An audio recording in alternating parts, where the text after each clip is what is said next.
friends, it's Nisha Lisa. I was just spending some time with the Lord. You know, we're preparing for the biblical celebration of Purim this weekend, this Saturday from sundown to the following day, Sunday at sundown. And as many of you all would know, Purim recounts the story of Esther. It's when the scroll is read from the book of Esther, and it's a fascinating story because it really did happen. And one of the things that always stands out on our mind about the story of Esther is that she was willing to risk her life to do what was right and save her people. And the same God that has saved Israel many times before will save them again, because that is his nature and those are his people. But what was coming to my mind over and over and over is the character of Haman, or Haman. And to that we say, cursed be Haman and blessed be Mordecai. Why was this in my mind all the time? And I started thinking about it and I started praying about it. And the Lord reminded me of exactly who Haman was. And you see, Haman was a descendant of Agag, the king of the Amalekites.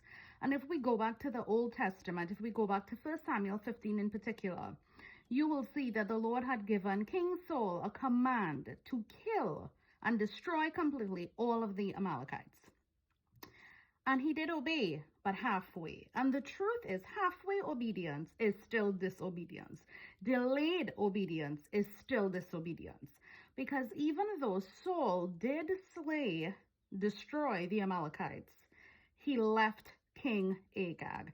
And he also left back some of what he would consider to be choice livestock. Now, why did he do this? He did it out of selfish ambition and many other reasons. But in our lives today, us believers, a lot of times the Lord is telling you, give up something, stop something, disassociate with something. And we still keep a remnant of it. We still keep a small little root. Like, Lord, I'll give you all the TV shows that I look at that I know are putrid and bad for me. But I'll keep this one little one because it's so enjoyable. Oh, Lord, I'll keep this friend who does nothing but encourage me in bad stuff. I'll just talk to her once in a while. Oh, Lord, you know what? I will stop all the bad eating, but just let me have that one Hershey bar every day. A lot of times we keep a root when he's telling us, get rid of the thing completely.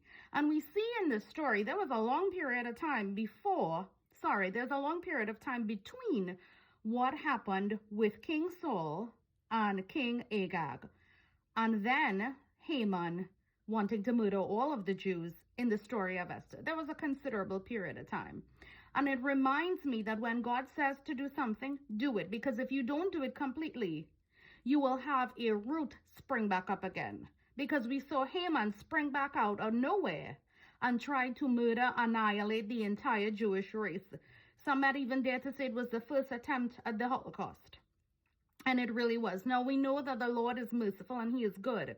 And he came to the rescue of his people as he always does, and he will always do. He will always defend and protect Israel. And he will always defend and protect us, his children, because we are his.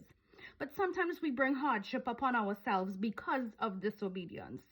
And I believe that is why the Lord kept bringing back the character of Haman to my mind, to remind myself and to remind those that I love. When the Lord says to obey, obey. If you don't, trouble will come.